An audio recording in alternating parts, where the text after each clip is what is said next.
यहाँ ईमानदारी चलत है बाबू, नाही तर घर जाके सुत्ती बाबू. ही लाईन आहे 2012 मधली. ही लाईन भोजपुरी लोक अजून बी भांडणात वापरतात. ही लाईन कुणी टाकली तर रवी किशन नावाच्या बहुरंगी माणसानं. सध्या इंटरनेटवर जिथं स्क्रीन आहे तिथं रवी किशन आहे. कारण मागच्या सालापासून मीमच्या दुनियेचा बादशाह झाला आहे रवी किशन. एकीकडे रवी किशन एका स्टेजवर नाचला, अजून 6 वर्षापूर्वीचं गाणं त्यानं ट्रेंडमध्ये आणलं. आजच्या भाषेत सांगायचं झालं तर कॅन्डिड मोडमध्ये जगणारे जे लोकांना येड लावलंय त्यानं. तिकडं त्याचा गुच्ची गाण्यावरचा डान्स बघून पुरी पागल झाल्या आणि त्याला शिवलरस पर्सन म्हणल्या. जिंजी पोरं त्याला फॉलो करीत त्याच्यासारखं नाचायला बघायला लागली. गल्ली ते दिल्ली मीम्सची करन्सी म्हणून सध्या चलती आहे तो रवी किशन शुक्ला नावाचा बहुरंगी आणि बाजिंदा माणूस.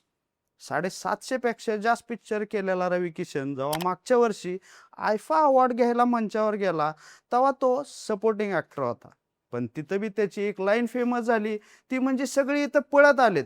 मी गावातून मुंबईत आणि मुंबईच्या रस्त्याहून ह्या मंचावर सरपटत आलोय. इथं यायला मला 33 वर्ष लागलेत. नुसतं बघायला गेलं तर हिंदी, भोजपुरी, तमिळ, तेलुगू आणि कन्नड पिक्चरमध्ये 101 हिट देत आपलं नाव कुठं विलन, कुठं हिरो, कुठं साईड हिरो ही सगळं कमी पडलं म्हणून डबिंग करीत भोजपुरीमधल्या स्पायडरमॅनला आवाज देऊन जगाच्या आणि मीमच्या रेसमध्ये स्वतःला ठेवलंय. नेमका प्रवास कसा आहे रवी किशनचा? जिंदगी झंडवा फिर भी घमंडवा म्हणणाऱ्या रवी किशनचा गेम समजून घेऊ. राम राम मंडळी, मी आहे गणेश आणि तुम्ही बघताय बोल व्हिडिओ. आज भोजपुरी म्हणून सगळीकडे ओळख असलेला रवी किशनचा जन्म नेमका कुठला तर दक्षिण मुंबईचा, म्हणजे सोबो एरियातला. तुम्हाला जसा धक्का बसलाय तसा मला बी बसला होता. पण रवी किशन मूळ मुंबईतला माणूस आहे. त्याच्या वडिलांचा इथं डेअरीचा व्यवसाय होता. काय माहिती कधी काळी त्याच्याकडे बी राजदूत असेल, त्याच्यावरून रवी किशनचे वडील दूध बी टाकीत असतील. पण ती भला माणूस होता, इमानदारीनं काम करायचा. शेवटी व्यवसाय म्हणलं की पैसा आला, पैसा आला की भांडणं आली आणि तिथं भांडणं झाली आणि त्यांना गावाकडे जावं लागलं. तिथं रवी किशनचं अवघड झालं, कारण एकीकडे रिजवी स्कूल सारख्या शाळेतून उत्तर प्रदेशच्या केराकाट गावात कुटुंब गेलं. तिथं आपल्या रविबाई याला बनायचं होतं हिरो, त्याला घरून विरोध. बऱ्याच इंटरव्ह्यू मध्ये त्यानं सांगितलंय की आईला सणासुदीला नवीन साडी घेताना कधी बघितल्याचं मला आठवतच नाही. वडिलांना वाटायचं पोरानं पुजारी बनावं, पण त्यांना तेव्हा माहिती नव्हतं की ह्याच पुजारी रोलमुळं एक दिवस त्याचं आयुष्य चेंज होणार आहे. एकदा रामलीलेत सीतामातेचा रोल मिळाला म्हणून रवी आईची साडी घेऊन गेला आणि वडिलांचा मरस्तोर मार खाल्ला. वडील त्याला नचनिया म्हणायचे.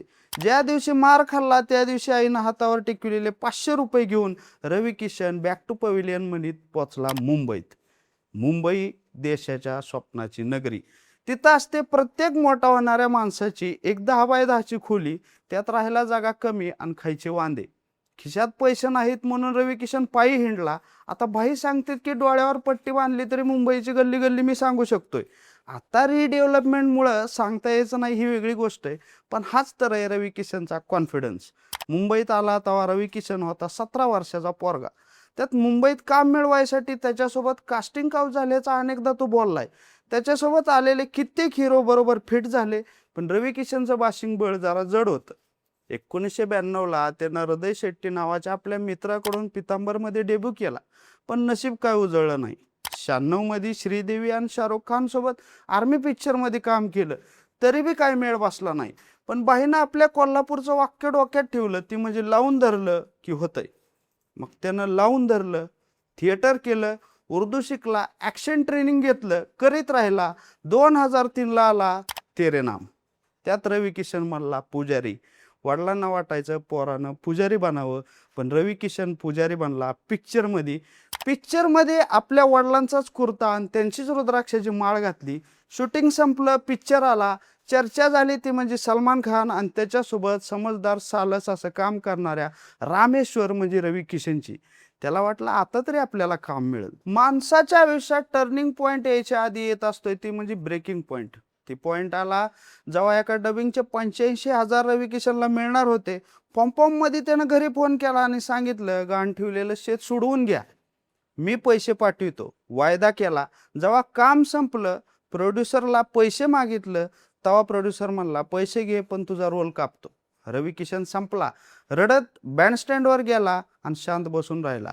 12 वर्ष स्ट्रगल, साईड रोल, स्टार बनायची इच्छा, सगळं संपलंय असं त्याला वाटायला लागलं. पण क्लायमॅक्स अजून आलेला नव्हता. त्याला ऑफर झाली भोजपुरी फिल्म. तिकडं फिल्म केली तर आपल्याला हिंदीमध्ये कुणी काम देणार नाही असं त्याला वाटलं. कोणाशी तरी बोलावं म्हणून त्यानं आईला फोन केला आणि म्हणला पैसे मिळतात, पण परत मला कोणी बघायचं नाही आणि काम बी द्यायचं नाही. हिंदीमध्ये काम संपलं म्हणजे आपलं करिअर संपलं. त्याची आई म्हणली कुणी नाही बघितलं तर गाव बघल आपलं. रवीनं हे वाक्य मनात ठेवलं, आईचं ऐकलं आणि टेबल टर्न झाले. 2003 मध्ये आलेला सय्या हमार हिट झाला, तुफान चालला. 2005 मध्ये आलेला पंडितजी बताई बिहा कब होई ही सिनेमा आला आणि रवीच्या करिअरला चार चांद लागले.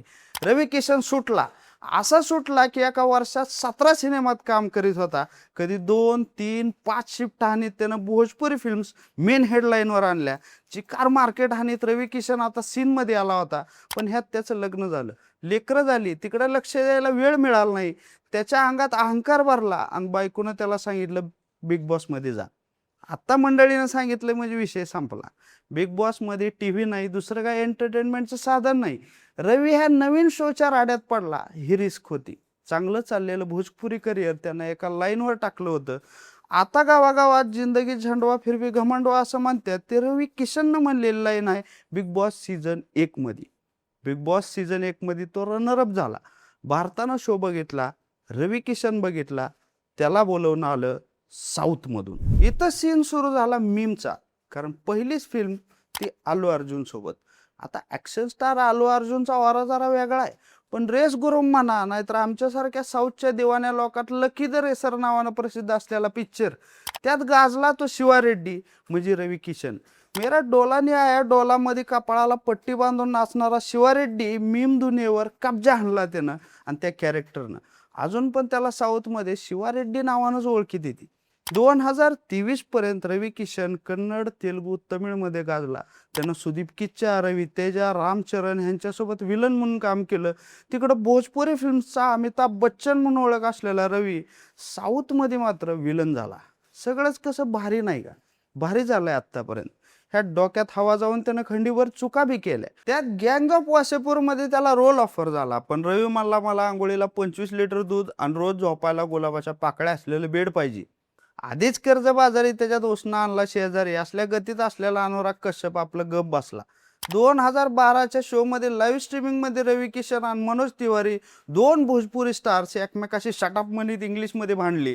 पण रवी किशन म्हणला यह इमानदारी चालत है बाबू, नाही तर घर जाके सुत्ती बाबू. ही लाईन तवा व्हायरल झाली. अजून भोजपुरी पोरं बोर झाली की ती व्हिडिओ जाऊन बघतात. पुढे रवी किशन खासदार झाला, संसदेच्या बाहेर जल्दी द लेट म्हणून व्हायरल झाला, कधी हमारा मौन व्रत है म्हणून व्हायरल झाला. राज शमानीच्या पॉडकास्टमध्ये जाऊन पॅशन ब्रदर मनी फॉलोज म्हणून स्क्रीनवर आला. तर कधी इव्हेंट्समध्ये नाचत पोरांना त्यांना आपल्या तालावर नाचायला भाग पाडलं. दिल्ली पोलीस असू द्या नाहीतर दुसऱ्या सरकारी संस्था असू द्या, त्याचे मीम जनजागृती म्हणून वापरायला लागले. जेव्हा मीम बी नव्हतं तेव्हा ही माणूस मीम होता. 2025ला लापता लेडीजसाठी पहिल्यांदा एक अवॉर्ड मिळाला. त्यात तो स्टेजवर गेला, भाव खाऊन आला. रवी भैयाची बायको म्हणजे प्रीती वहिनी म्हणतात आमचं ह्यानी बाहेर जातात आणि व्हायरल होऊन येतात. त्यांना नजर लागायला नको म्हणून मी त्यासनी घरात बसायला होते. कायम स्क्रीनवर राहत पार्लिमेंट रील्स स्वतःला चर्चेत ठेवीत. आजकालच्या स्क्रिप्टवाल्या जगात ओरिजिनल कंटेंट द्यायचा आणि ओरिजिनल माणूस व्हायचं असं सांगणाऱ्या बहुरंग्या आणि बाजिंद्या रवी किशनची ही स्टोरी तुम्हाला कशी वाटली आम्हाला कॉमेंट करून सांगा. आणि बोल व्हिडिओला सबस्क्राईब करायला विसरू नका. तवरचं राम राम.